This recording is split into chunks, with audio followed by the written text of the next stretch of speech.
En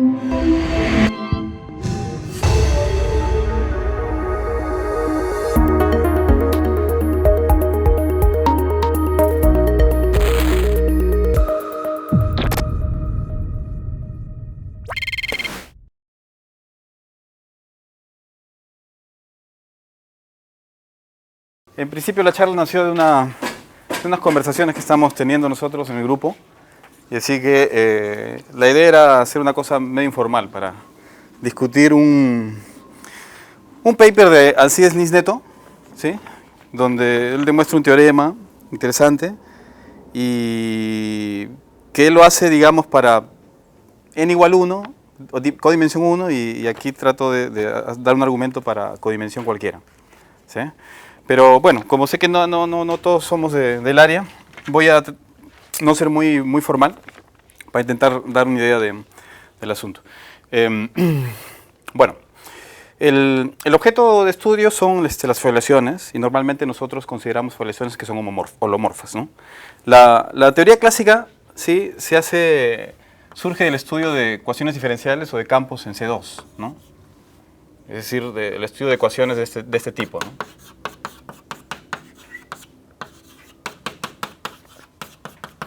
¿No? Que vistas en que estas, donde A y B son funciones analíticas, o sea, holomorfas, ¿sí? Cuando son reales, incluso hay una teoría, ¿no?, bien clásica de estas ecuaciones diferenciales, hay los teoremas en Poincaré-Bendixson, etc., por ejemplo. Pero al estudiarlas como objeto complejo, ¿sí? Primero que ya no hay teoremas así de dinámica tan completos, ¿no?, como el teorema de Poincaré-Bendixson. No hay forma de hacerlo acá, incluso porque ese teorema tiene un componente fuertemente topológico, ¿no? Las razones de por qué se cumple tiene que ver con el teorema de la curva de Jordan, que en C2 no se tiene más, ¿sí? Las órbitas aquí ahora son curvas parametrizadas, pero parametrizadas por un tiempo complejo, así que son superficies en general, en un ambiente de dimensión 4, ¿no? ¿Okay? Bueno, entonces acá hay todo un estudio, por ejemplo, local de las singularidades, y también hay un estudio global que se hace típicamente en la compactificación de este espacio, ¿sí?, en el plano proyectivo. Entonces, una área clásica de estudio es el estudio de las ecuaciones de este tipo donde A y B son polinomios. Que cuando son polinomios, de manera natural esto se extiende como foliación, ¿no?, como un retrato de fase, se extienden naturalmente a esta variedad compacta. Ya, esta es la idea general. Pero esto, por supuesto, está hecho en dimensión 2. Luego se puede plantear este estudio en dimensiones mayores, siendo que en dimensiones mayores ya hay otra variable que entra en juego, que es la dimensión de la foliación, ¿no? Aquí, básicamente en dimensión 2, este es el único tipo de foliaciones que hay porque, bueno, por la dimensión, ¿no? Todas las hojas, yo aquí tengo hojas de dimensión 1, compleja, y tengo un espacio de dimensión 2. En el caso de dimensión 3, por ejemplo, aquí ya uno podría estudiar dos tipos de foliaciones. Podría estudiar foliaciones de dimensión 1, que sería extender el estudio de campos, ¿no? Campos. ¿Sí? Entonces acá igual las órbitas van a ser superficies de Riemann, ¿sí? ¿Sí?, uno podría estudiar más bien foliaciones de dimensión 2, ¿no?, en este ambiente, es decir, donde las hojas tienen dimensión 2 compleja. Esas son superficies complejas. ¿Ya? Entonces, en el contexto holomorfo, esto típicamente es dado por una forma, una unforma. Entonces, simplemente porque una forma, digamos, donde no es singular, ¿no?, una forma define una distribución, ¿no? O sea, el núcleo de la forma, esto es un espacio es un hiperplano, ¿sí?, a menos que la forma sea nula, claro, ¿no? Entonces esto define una distribución, de hecho, ¿sí? Claro que acá uno necesita establecer una condición geométrica que es la de integrabilidad, ¿no?, porque la forma define una distribución, pero no siempre define una foliación, ¿sí? Bueno, para los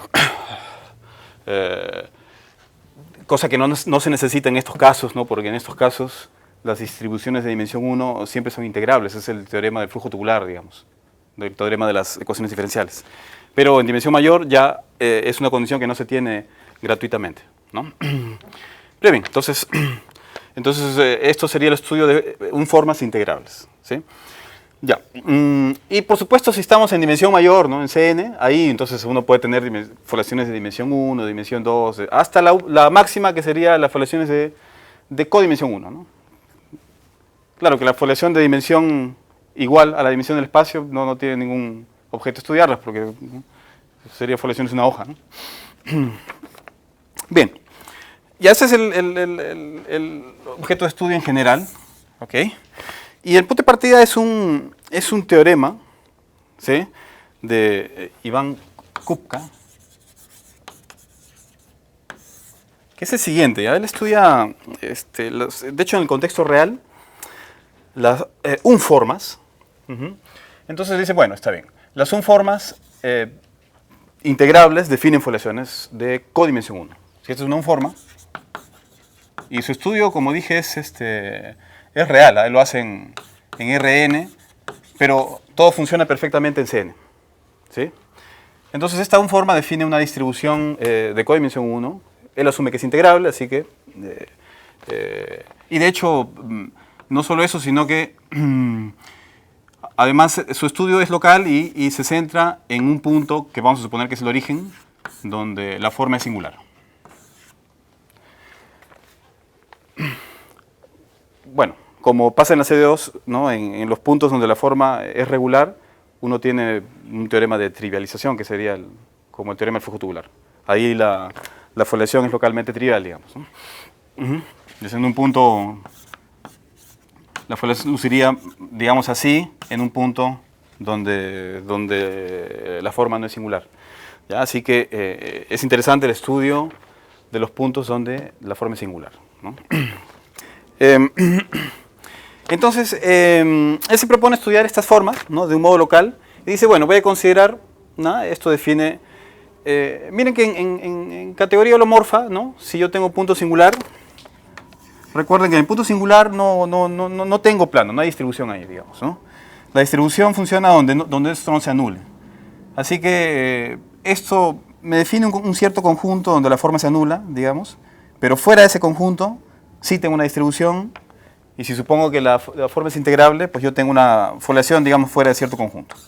Entonces, típicamente, uno estudia siempre foliaciones que son singulares, ¿ya? Eso es lo que uno hace. Incluso porque si uno se restringe a foliaciones regulares con la hipótesis de holomorfía, normalmente eso no te da ejemplos, ¿no?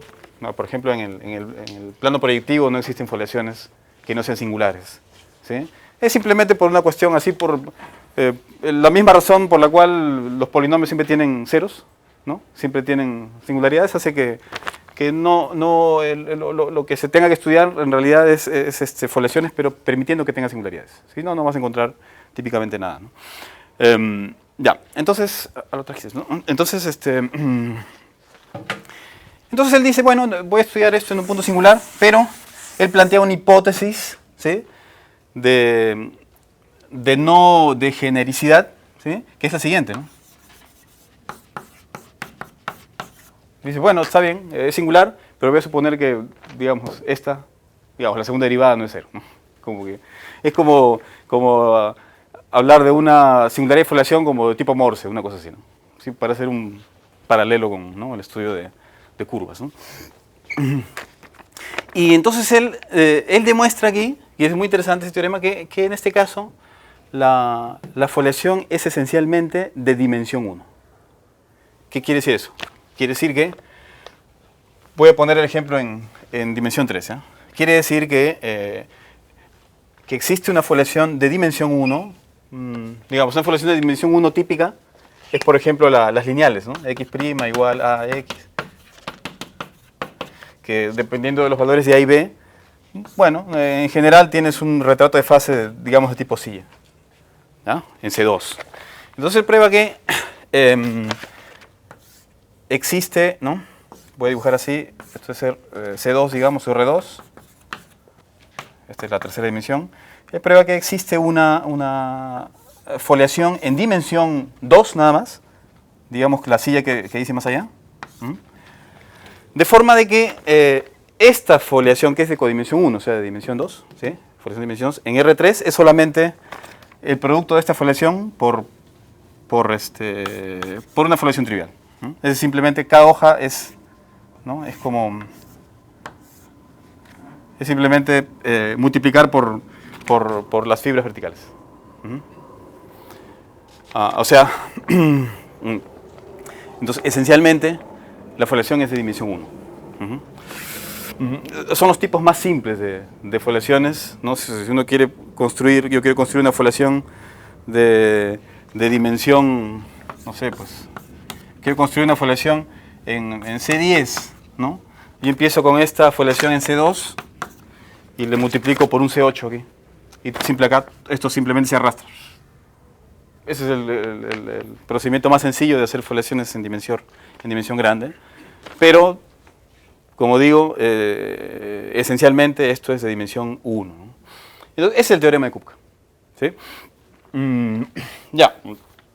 Después esto se extiende, de hecho, al estudio de foliaciones esto es foliación de codimensión 1, pero luego se extiende el teorema a foliaciones de cualquier codimensión, que finalmente categoría holomorfa es lo mismo que estudiar en general no solo un forma, sino K-formas. Luego voy a volver a ese tema, pero igual, cuando uno tiene, si bien una forma tiene siempre un núcleo, que es de codimensión 1, una K-forma, ¿sí?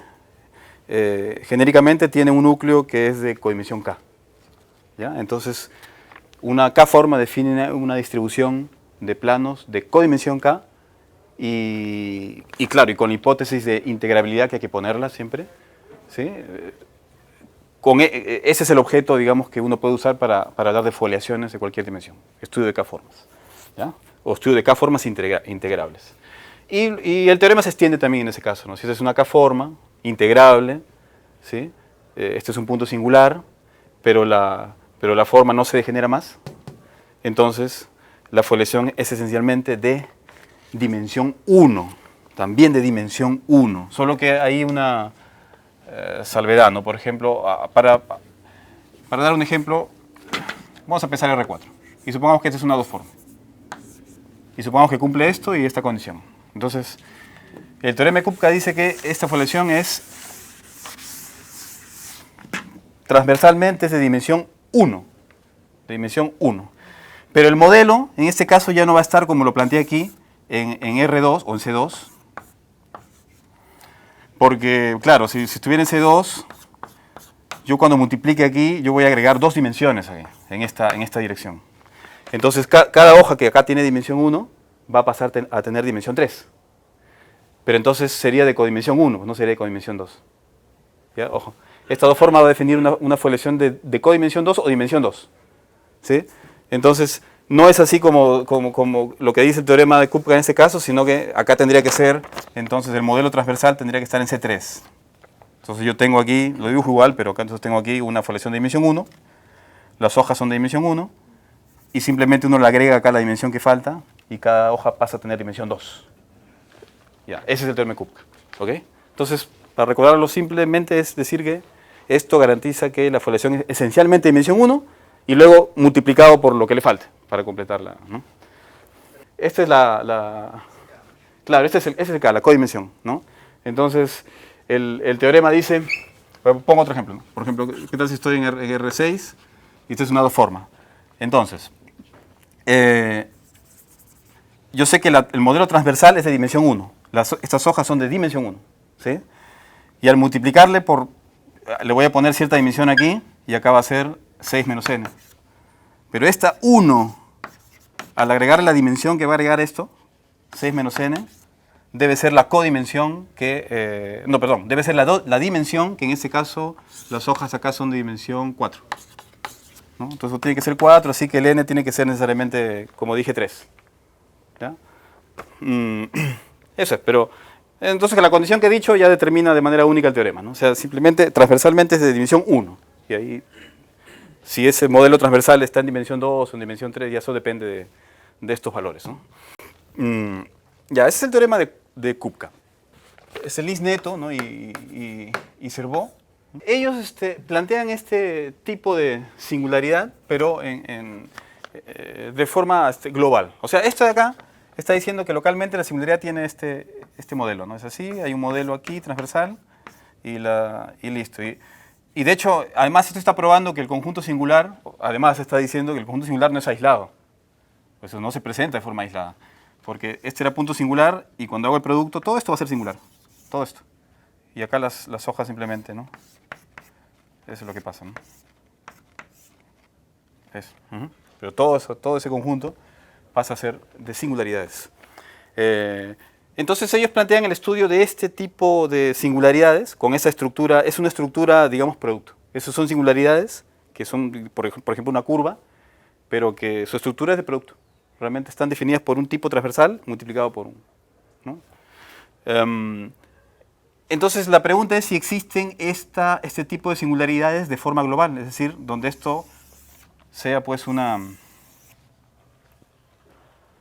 curva, por ejemplo. Y entonces estaríamos pensando en foliaciones ya globales. Bueno, en segunda dimensión estaríamos hablando de foliaciones en Pn, por ejemplo, ¿no?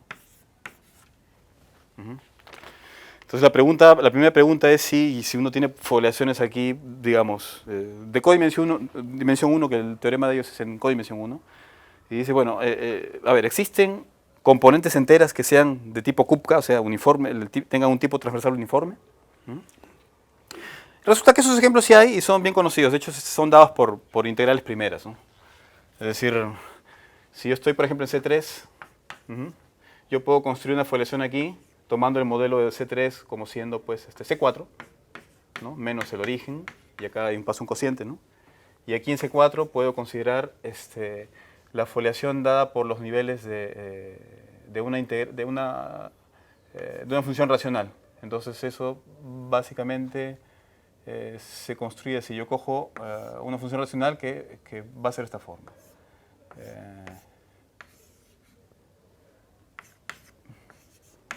Donde este f son polinomios, acá en 4 variables.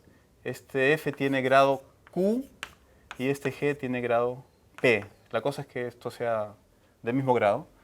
Entonces, las curvas, ¿no? Esto igual constante, producen aquí superficies, pero que son invariantes por el campo radial, digamos. Por lo tanto, se proyectan bien aquí y eso te da una foliación. Y lo que pasa aquí, además se pone una condición, ¿no? Cuando esta f y g, f igual 0 y g igual 0, ellas se intersectan transversalmente, ¿no? Entonces ahí se produce ejemplos de este tipo de singularidades de tipo Kupka. Entonces lo que quiere decir es que cuando se intersectan transversalmente, digamos, en un punto localmente, esta f, bueno, cuando uno proyecta aquí, la f es dada como, digamos, como un eje coordenado y g sería como otro eje coordenado, ¿sí? Y los niveles aquí es como si estuviéramos hablando de alguna forma como si este es el eje x y el eje y, como hablar de la integral primera y a la p sobre x a la q igual constante. Este tipo de foliación. Que esto da un retrato de fase así de este tipo, ¿no? Entonces, este tipo transversal se consigue, ¿sí? Se consigue exactamente este tipo, solamente depende de P y Q y claro, y este punto, en realidad esto se arrastra y genera una curva, ¿no? Entonces, sí existen esos ejemplos. En ese caso en P3 lo estoy explicando, ¿no? Pero ellos lo analizan en general en Pn, pero siempre foliaciones de codimensión 1, nada más, ¿no? De codimensión 1. Y recuerda que en codimensión 1, por el teorema de Kupka, ¿sí? Por lo que expliqué antes, el modelo transversal, que siempre es de dimensión 1, se realiza en un plano de dimensión 2. ¿Ya? Entonces el modelo transversal está en dimensión 2. O sea, es una ventaja porque la teoría en dimensión 2 está mucho más estudiada, ¿no? ¿Sí? Bueno, entonces se muestran ejemplos y ellos demuestran un teorema que esencialmente dice que ellos ponen una hipótesis más, en realidad. Una hipótesis más suponen que digamos, el conjunto singular de esto, la intersección, que es la intersección de estos dos, suponen que esto sea intersección completa. Bueno, la cosa es que demuestran que estos son los únicos ejemplos con esa hipótesis, que no hay más ejemplos de singularidades Kupka. Y finalmente más gente empieza a trabajar en este asunto, ¿ok? Y se demuestra finalmente que esos son los únicos ejemplos. Es decir, ese tipo de singularidad Kupka global, ¿no?, a lo largo de una curva, solo se presenta mediante una integral primera racional, como en este caso. ¿Ya? Finalmente eso queda demostrado por el trabajo inicial de ellos y otros trabajos de... ¿La intersección?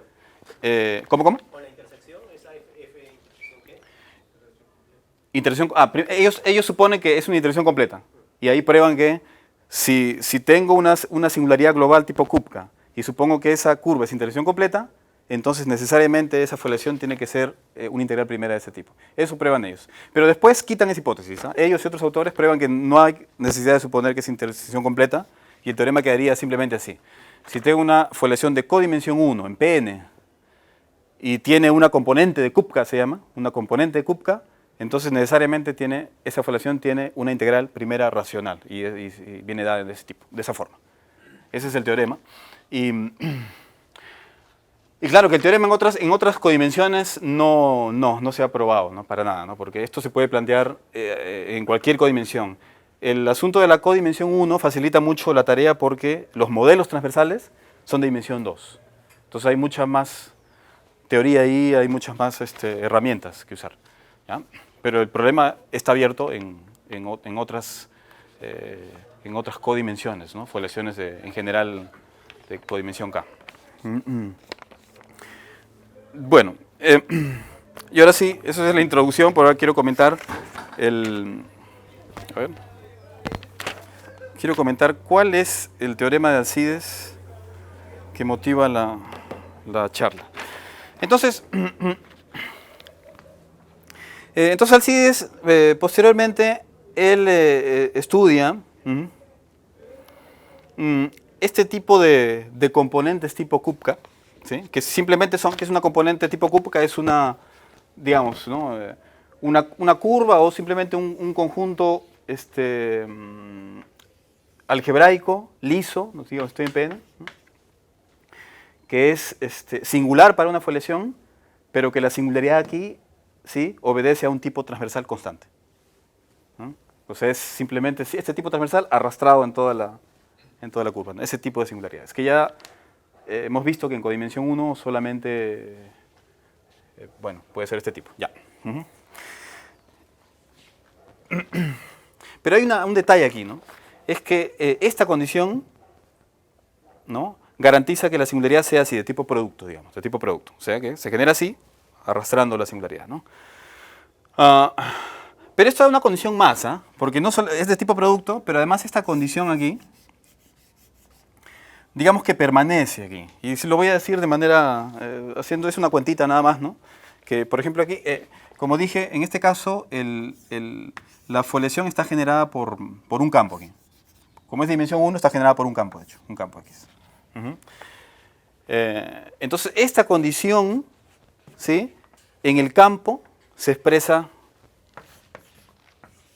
así. La divergencia del campo en el punto, ¿no?, es diferente de cero. Esa es otra manera de expresar esta condición. Ya. Bueno, entonces, Alcides lo que plantea es el estudio de este tipo de singularidades, de tipo producto, pero sin asumir necesariamente que el modelo transversal tenga divergencia diferente de cero. Es decir, porque es una condición que sale de esto, ¿sí?, pero él se pregunta si existen singularidades de tipo producto de manera más general sin asumir necesariamente esto. Es eso a lo que él llama componentes de tipo producto, ¿no? Lo voy a poner simplemente componentes producto del conjunto singular, ¿no? ¿Qué es una componente producto del conjunto singular de una foliación, digamos, de cualquier dimensión? Es simplemente eso, es una componente del conjunto de singularidades lisa, de manera que el modelo de la foliación aquí obedece a un modelo transversal, ¿no? Acá existe una foliación de dimensión 1, dada por un campo, X, campo, De forma que la foliación aquí es simplemente arrastrar esto aquí. ¿Sí? Ese tipo... Ok. Un ejemplo de este tipo de componentes producto son las Kupka, las componentes Kupka, solo que las componentes Kupka son un poquito más. O sea, son eso y además la condición de que este campo que da el tipo transversal tiene divergencia no nula. Además esa condición. Bueno, entonces finalmente estos ejemplos claro que existen. De manera abstracta uno los puede construir, ¿no? De hecho, uno plantea el tipo transversal y plantea la curva y, digamos, lo que se llama como suspensión, uno construye modelos abstractos de ese tipo de singularidades, ¿sí? El problema es si esos modelos abstractos pueden encajarse o realizarse en PN, como, ¿no? Como generados por una ecuación polinomial, ¿no? En PN. Ese es el problema, ¿no? Y entonces, él de hecho muestra un teorema de imposibilidad, ¿no?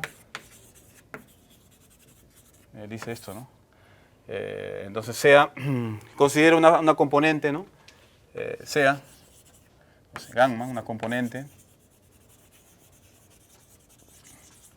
de tipo producto, de una foliación, de alguna dimensión. De veces acá no importa eso. De hecho no. De hecho, del conjunto singular, ¿no?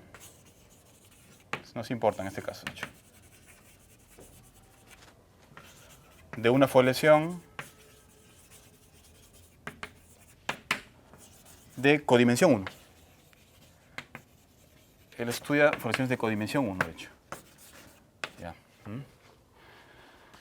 Por ejemplo, una Kupka, ¿no? Pero sabemos que las Kupka solamente son así. Eso ya es un teorema que ya sabemos. Pero él se pregunta si es que hay otras, ¿no? Que solo sean producto, pero que no sean Kupka, que no necesariamente cumpla esto, ¿no? Y demuestra que no, ¿no? Demuestra que no, ¿no? Dice entonces... claro. De codimensión 1, ojo que esto es en PN. Como dije, de manera abstracta uno puede construir ejemplos y en otras variedades sí, pero siempre el caso de PN es siempre especialmente importante, ¿no? Entonces prueba que en PN no. Dice entonces gamma es en realidad una componente Kupka. Ya, este es el mismo método.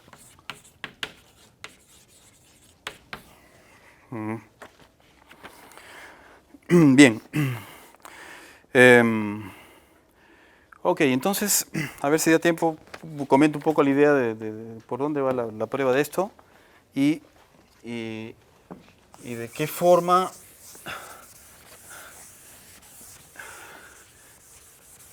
yo pruebo el mismo teorema, pero quitando esta hipótesis, ¿sí? Okay, entonces acá el teorema que quiero contar es el mismo, solo que sin esta restricción sobre la codimensión. ¿Ya? Bueno, no voy a entrar en muchos detalles, solamente voy a dar unas pocas ideas, ¿no?, sobre esto. Entonces, ¿cuál es la idea aquí? Cuando uno tiene una componente de tipo producto, uno tiene una curva así, ¿no? Pensemos en una curva. Estamos en dimensión 3, tenemos una curva y el tipo transversal está dado por una foliación aquí, digamos en un C2, y aquí en este C2 está definida por un campo, pues, ¿no? Ya está, digamos. Bueno, algo así. Bien. El hecho de que transversalmente el tipo transversal se mantenga, lo que quiere decir es que uno puede conseguir, cada punto de la curva admite una carta, digamos, ¿no? Así, ¿no? Una carta, digamos, de tipo normal, ¿no? De tipo normal. Esto un poco recuerda incluso al tipo de problemas de la teoría de foliaciones, que al menos yo recuerdo del libro de Camacho, por ejemplo, en el que se plantea el problema bien básico, ¿no?, cuando uno estudia foliaciones, es de cuándo, ¿no?, si yo tengo una variedad de M y tengo de alguna dimensión, y tengo una subvariedad N, digamos, dentro de M, de alguna dimensión, la pregunta es, ¿cuándo existe una foliación que tenga esto como hoja. O sea, que tengo una variedad, doy una curva ahí, una hoja, una subvariedad. Me interesa saber si eso puede ser hoja de alguna foliación. Es uno de los problemas así iniciales, ¿no? de la teoría de foliaciones, ¿no? Que en este caso tiene una respuesta que es la siguiente, ¿no? que eso depende, va a existir una foliación, al menos en una vecindad de esto, ¿sí? Si el fibrado normal, ¿sí?, cumple cierta propiedad topológica, que es, bueno, para el que conoce el término, ¿no? Cuando uno estudia fibrados, ¿no?, vectoriales, es que el grupo estructural del fibrado tiene que ser discreto, ¿no? Si el grupo estructural del fibrado normal es discreto, entonces esa es la condición necesaria y suficiente para que pueda existir para que esta hojita, digamos, se pueda extender una foliación acá, en una vecindad. Ya luego vuelvo a ese tema del grupo estructural discreto, pero un poco la idea es nada más esta. Es que en este caso, si uno supone que existe una foliación aquí, y acá hablamos de foliación en el sentido clásico, sin singularidades, foliación. O sea que realmente hay hojas aquí, así. Claro que esta hoja puede venir y entrar de otra forma acá, así, pero es así. Entonces, cuando existe una foliación alrededor de esta componente, ocurre que yo tengo vecindades que las podemos llamar normales. Lo que se llaman vecindades trivializadoras para la foliación. Es decir, yo puedo cubrir, ¿no?, el conjunto amarillo por cartas, de manera que, ¿no?, me identifica esto con una cosa de este tipo, ¿no?, donde el conjunto amarillo es exactamente el eje X, digamos, y las hojas de la foliación son las hojas así, bueno, ¿no? Este es el campo trivial, digamos. ¿Sí? Entonces, yo puedo cubrir esto por vecindades de este tipo, así. Entonces, entre todas las parametrizaciones, de las cartas que yo podría colocar aquí, yo puedo escoger las cartas dentro de un conjunto más restricto, que las llamo cartas normales, que son estas, aquellas que enderezan a la foliación. ¿Sí? Entonces, uno puede pensar al revés y decir, bueno, entonces esta vecindad yo la podría construir más bien pegando cartas, ¿no? Acá tengo esto, que es esto, la que viene acá también tiene el mismo modelo, así, exactamente igual, conjunto amarillo y esto, etc. Entonces yo tengo un número, puedo pensar incluso finito de estos modelos, y para reconstruir la vecindad lo que hago es simplemente pegarlos, ¿no? Los pego aquí. Lo que pasa es que al pegarlos, ¿sí?, el difiomorfismo que yo use para pegar estos tiene que respetar a la foliación trivial que tengo ahí. Entonces, ahí se genera el grupo discreto, porque lo que yo tengo que hacer es esto, ¿no? A ver, digamos que esto lo voy a sobreponer aquí, un poco es así, ¿no? Lo voy a sobreponer aquí, ¿ya? Entonces, al hacerlo, digamos que yo cojo esta primera, esto está, digamos, foliado así por transversales, ¿no? Digamos, estoy en dimensión 3, entonces aquí el amarillo tiene dimensión 1, pongamos, y acá las transversales son disquitos, digamos. Puedo pensar, eso es como un cable de cobre, ¿no? Supongamos así. Entonces yo cojo la primera sección y en realidad la puedo poner en cualquier parte. Ya, y digo, bueno, esa primera sección la pongo acá. Entonces con eso ya pegué las puntitas, digamos.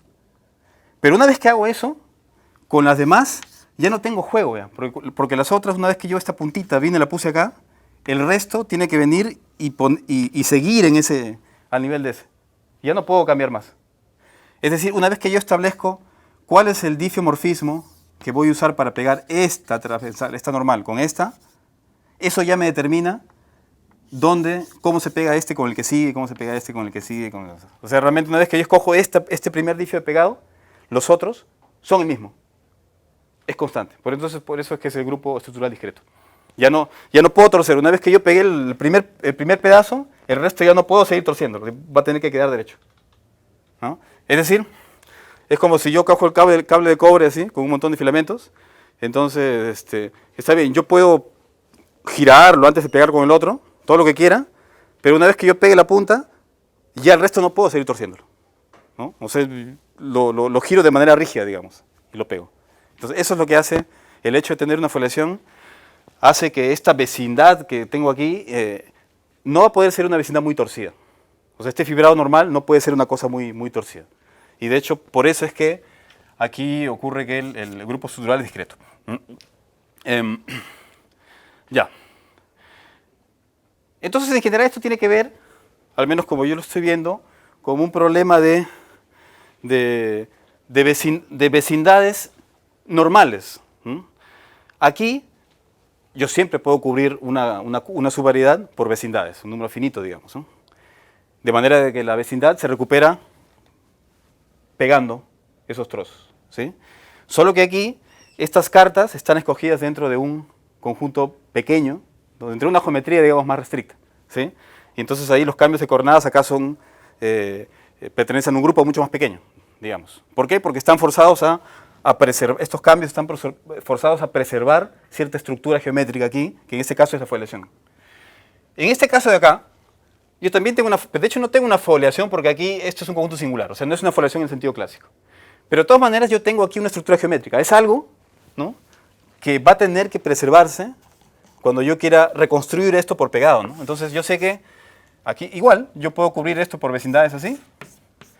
En cada vecindad tengo un modelo, lo voy a dejar paradito mejor acá, ¿eh? Como el que había dicho antes, un modelo es así, que acá tengo una foliación y esto simplemente se desliza, ese es el modelo que tengo acá, y aquí tengo otro modelo que es el mismo, porque como es Kupka, el tipo transversal es el mismo. Es la misma foliación la que yo tengo acá, la misma. Entonces tengo una carta aquí, y todas las cartas son así. Para reconstruir esta vecindad, entonces lo que yo hago es pegar estas cosas. Pero al hacer este pegado, otra vez, ¿no? Ya no es una foliación igual que esta, porque este es singular, pero el principio general es que yo tengo que preservar una estructura geométrica, ¿no? Entonces, otra vez, viene la idea de que ya yo pego, pero yo no tengo la libertad de torcer como me dé la gana, porque paso a no preservar la estructura que tengo que preservar, pues, ¿sí? Entonces, otra vez, el problema se trata de eso, ¿no? ¿Qué tan torcido puede ser esta vecindad? ¿Qué tan torcida puede ser si yo me veo forzado a preservar esta estructura? ¿Ya? Entonces, ese es el problema general. ¿Cómo lo ya, 10 minutos más, ¿no? ¿Cómo lo ataca el Nis-Neto? Él lo ataca de esta forma, ¿ya? Es que, de hecho, simplifica el objeto que tenemos aquí, ¿ya? ¿Por qué lo simplifica? Porque como estamos en codimensión 1, como les dije al inicio, en codimensión 1 quiere decir que este modelo, este tipo transversal, ¿sí?, está en dimensión 2, ¿ya? Y como está en dimensión 2, nosotros tenemos un teorema clásico fundamental de la teoría de singularidades en dimensión 2, que es el teorema de la separatriz de Camacho-Sat, que dice que, pues, en C2, si tengo un punto singular de un campo, ¿no?, entonces siempre existe una curva integral que pasa por aquí, singular seguramente, que se le llama el teorema de la separatriz, ¿no? Siempre existe, ¿eh? Cosa que en C3, por ejemplo, no es cierto, ¿no? Si yo tengo un campo y un punto singular, hay ejemplos donde no hay ninguna curva integral que pase por ahí, ¿ya? Pero en dimensión 2 vale el teorema y siempre existen esas curvas. Entonces, como este es el caso, entonces así es Nis-Neto dice, bueno, entonces aquí hay separatrices y de hecho él consigue, si considera, digamos, todas las separatrices que hay por acá, en particular, ¿no?, si se va a preservar toda la foliación, en particular, el conjunto de separatrices tiene que preservarse. O sea, cuando yo pegue este con este conjunto de separatrices, digamos, que es el mismo, tiene que preservarse. Cualquier conjugación de la foliación va a aplicar el conjunto de separatrices en esto. Eso es lo que quiere decir. Por ejemplo, un ejemplo, ¿no?, el caso de la singularidad lineal, ¿no?, x' igual a x, y' igual bx. En este caso yo tengo dos separatrices, que son los ejes. Eso él considera ambos como un conjunto, ¿sí? Entonces, si yo quiero un difeomorfismo que me preserve la foliación, este retrato de fase, sí, acá puedo mover bastante, pero me voy a ver obligado a preservar los ejes. El difeo va a tener que preservar los ejes, ¿no? De repente los mueve un poco dentro de sí mismo, de repente hasta los intercambia, no sé, pero como conjunto no lo puede sacar de su lugar, ¿ya? Entonces, ya. Ahora, de hecho, que no lo he mencionado, ¿no?, por la rapidez, lo que pasa es que en el caso de singularidades tipo Kupka, ocurre que esa condición de la divergencia del campo ser en el punto singular ser diferente de cero, por ejemplo, esto está diciendo que el campo tiene una parte lineal. O sea, el campo es muy sencillo. De hecho, típicamente es un campo así, tiene una parte lineal. O sea, la condición de Kupka es una condición muy fuerte. En cambio, cuando uno habla de singularidad producto en general, ahí sí que puede ser un punto singular mucho más, más rico ahí. Y digamos, en un dibujo real podría ser una cosa así, en un montón de separatrices así. Algo así, por ejemplo. Cosa que no se puede presentar en el tipo Kupka, ¿no? Y es más o menos, es intuitivo pensar que, ya, yo al pegar esto tengo que preservar ese conjunto, ¿no? Pero si este conjunto que tengo que preservar es así, bueno, puede estar difícil, pero no tan difícil, ¿no? Pero si tengo que preservar esto, y curvas singulares y todo, y eso tiene que preservarse, es como que no te deja, ¿sí?, que tú tuerzas mucho la vecindad, ¿no? Y eso es lo que usa el cisneto, ¿no? Que si no es Kupka, acá hay muchas separatrices, y entonces hay que hacer pasar una cohomología, probar, es la clase de Chern la que está involucrada, ¿sí? Pero la idea es esa, ¿no? Que él se olvida de la evaluación y solo pasa a pensar en que este objeto, que es una curva, que es algo más fácil de tardar que la forma, se tiene que preservar, y lo que hace él es probar que entonces, no voy a dar más detalles ahí porque no me va a dar el tiempo, entonces simplemente voy a decir cuál es la idea que uso yo, ¿no? Entonces él se centra en este objeto, ¿sí?, que es más fácil de trabajar, ¿sí?, en algunos sentidos, ¿sí?, pero justamente esta prueba no se generaliza a cualquier dimensión, o cualquier codimensión, perdón, porque cuando uno pone codimensión, por ejemplo acá 2, entonces como expliqué en los ejemplos, ahora el modelo, el tipo transversal está en C3, va a ser un campo en C3. Y como acabo de decir, en C3 sí que uno puede tener un campo sin que haya separatrices. O sea, este conjunto aquí no va a existir, eso perfectamente existe. Entonces ya esa prueba no funciona, ¿no? No funciona. Entonces, ¿qué objeto? Bueno, entonces la idea entonces es no simplificar el objeto, ¿no?, sino trabajar con la forma en sí, ¿no? Pero luego la forma es algo realmente bien de hecho, no voy a contar cuál es la intuición que tuve yo, porque al final mi prueba fue bien rudimentaria, porque yo tenía la idea una idea bien concreta de qué es, por qué igual la forma no te... o sea, el hecho que, digamos, de manera intuitiva tampoco es raro, ¿no? Está bien, ya no tengo esta curva, digamos, pero igual tengo una foliación ahí. Por más que no tenga separatrices, es una foliación, y esa foliación tiene que preservarse, así que de seguro que es una obstrucción, pues, no te va a dejar hacer lo que quieras, ¿ya? Pero no es fácil captar eso en la prueba, ¿no? Entonces yo pego estas cosas, y cuando pegue estas cuestiones aquí, mire que este modelo es el mismo, esto es dado por una cierta forma, que de hecho en estas coordenadas la forma está dada de nada más en, digamos, estoy en C3, está en 3 variables, y las otras no intervienen. Eso es, ¿no? Y acá también. Entonces, el pegado aquí, que he visto acá, lo que tiene que hacer es preservar esa foliación, ¿ya? Y preservar esa foliación quiere decir que este pegado tiene que hacer algo así simplemente. Cuando yo hago, ¿no?, el pullback de esta forma, es digamos una dos forma en este caso, esto tiene que darme una forma aquí que defina la misma foliación, y eso se dice de esta forma, ¿no? Simplemente decir que esto es así, donde esta es una función holomorfa, no nula. Holomorfa no nula. Finalmente esa es la condición que hay en el pegado. Esto es lo que tiene que preservar. Este difio tiene que tener esa propiedad, respetar la forma en ese sentido. Las dos formas, pongamos. O sea, pero en general una K forma funciona igual. Entonces,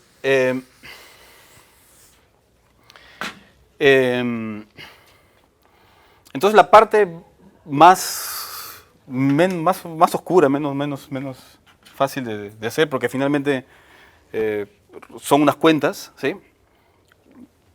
Son unas cuentas, bueno, aplicando aquí ciertas derivaciones, ¿no?, de Lie y unas cuantas cuentas que no son muy largas, pero no dejan muy claro qué es lo que está pasando.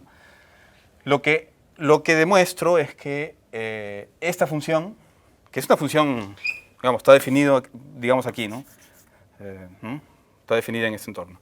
Es una función que es constante cuando yo la restringo acá al conjunto singular, aquí. Es una función que está en todo, pero cuando la restringo acá, es localmente constante. Es constante, ¿no? Digamos, si acá yo planteo las variables y aquí, y acá las variables x, lo que estoy diciendo es que esto, derivado respecto de las variables y, es 0 cuando me restringo justo aquí ¿no?, a la curva, de hecho, ¿no? Finalmente, ¿no? Ya, esa es la parte medio oscura que hay que probarla. Pero ¿qué implica eso? O sea, que esa función teta sea localmente constante, lo que quiere decir es que De hecho, eso es, cuando yo hablo de formas acá, defino la función por formas localmente. Acá yo tengo una forma omega 1, una forma omega 2, y lo que eso me dice, acá están las coordenadas, pero lo que me va a decir acá es finalmente que la intersección de esas dos formas, de hecho, como es una foliación y tiene que pegar, yo tengo una condición de ese tipo. Bueno, voy a poner teta 2, 1.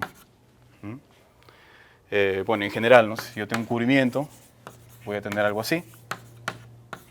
Así que esencialmente lo que yo estoy probando ahí es que este cociclo, que es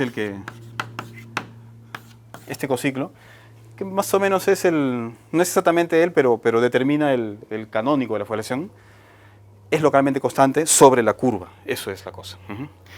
¿Ya? Entonces la prueba ahí de las derivadas y esas pruebas medio no tan claras, digamos, ¿no? Geométricamente, lo que hace es demostrar que este cociclo es localmente constante. Perfecto. Bueno, para terminar, este cociclo en realidad define un fibrado de líneas, ¿ya? Un line bundle.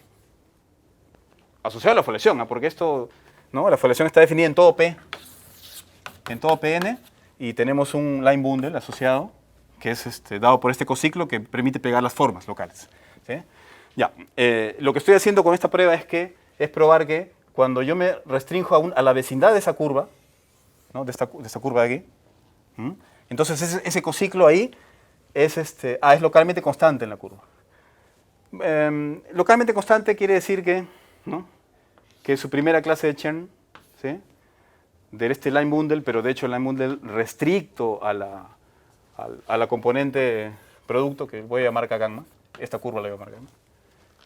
Entonces el hecho de que eso sea localmente constante lo que quiere decir es eso. ¿Sí? Eso es bien conocido de los line bundles. ¿Sí? Si el cociclo es localmente constante, quiere decir que la primera clase de Chern es 0.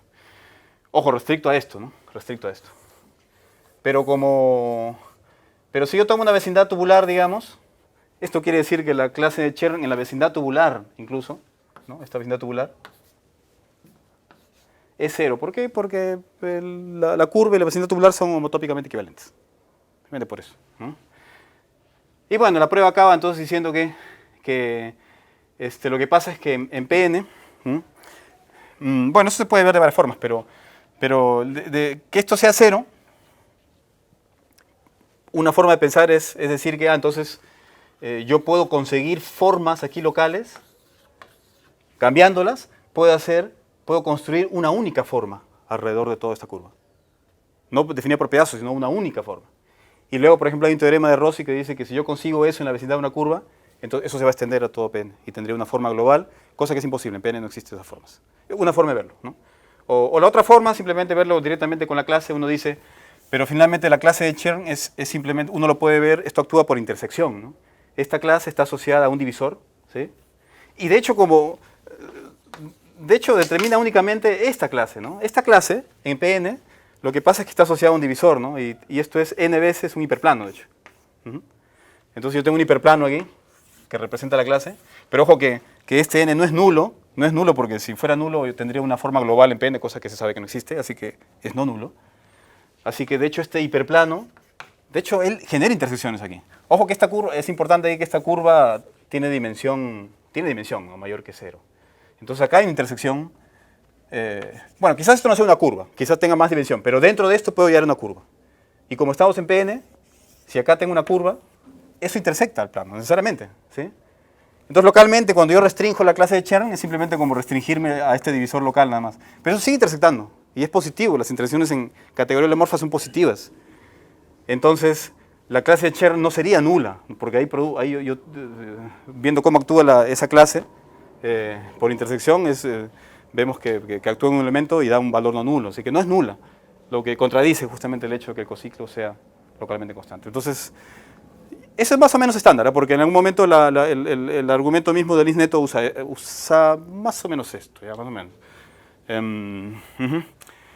Bueno, si bien que él tiene otras dificultades, de hecho en esta parte creo que la prueba de él es más complicada porque el fibrado que yo aquí, el fibrado que estoy usando, el line bundle, es el asociado a la foliación, que ya es un objeto global, gratis, porque la foliación es global. Esto es global, es un line bundle en todo. Pero él tiene la dificultad de que como él está estudiando a estas separatrices, digamos, esta separatriz se genera una hipersuperficie alrededor de esto, ¿no? O sea, es como decir esta crucecita la hace girar y te genera ahí una hipersuperficie, pero es local nada más. Ella no se extiende a una hipersuperficie algebraica. Eso no es cierto. Por eso que tiene más dificultades, todo su argumento tiene que ser global, ¿sí? Para probar que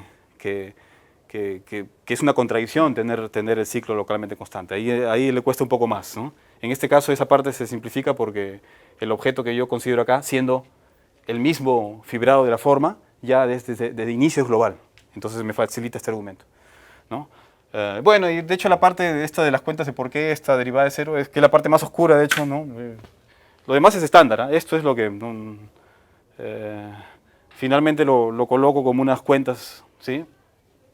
Pero bueno, creo que no vale la pena mucho contarlo también porque son simplemente unas cuentas, no va a dar mucha idea. ¿Ya? Bueno, eso es todo. Muchas gracias. Mm.